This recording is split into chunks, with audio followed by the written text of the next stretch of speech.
বেগম খালেদা জিয়ার জন্মদিন আমরা বিএনপি করি, আমরা জীবন দিয়ে রক্ত দিয়ে বাংলাদেশকে ভালোবাসি।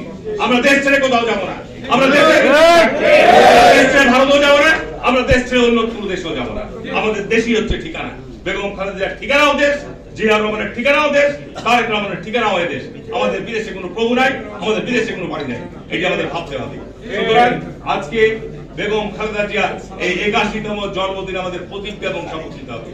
যত ষড়যন্ত্র চক্রান্ত আসুক না কেন, আমরা দেশকে ভালোবাসি, আমরা দেশে গণতন্ত্র প্রতিষ্ঠা করতে চাই, আমরা দেশকে গড়তে চাই, আমরা দেশের অর্থনীতিকে গড়তে চাই।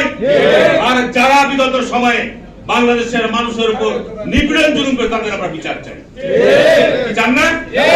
শেখ হাসিনার মন্ত্রীরা যারা বাংলাদেশে বিনা ভোটে ক্ষমতায় থেকেছে তাদের আমরা সবার বিচার করবো। এই আমাদের প্রতিজ্ঞা করতে হবে। আজকে ফারুক ভাইরা ইনশাআল্লাহ আগামী দিনে মন্ত্রী হবে, এমপি হলেই নির্বাচন হলে এমপি হবেন। সুতরাং আমাদের প্রতিজ্ঞা করতে হবে বাংলাদেশকে যদি আমরা ভালো করতে চাই, বিগত 15 বছর বাংলাদেশের দুঃশাসন হয়েছে, বিগত 15 বছর বাংলাদেশকে যারা লুটপাট করেছে তাদের বিচার করতেই হবে।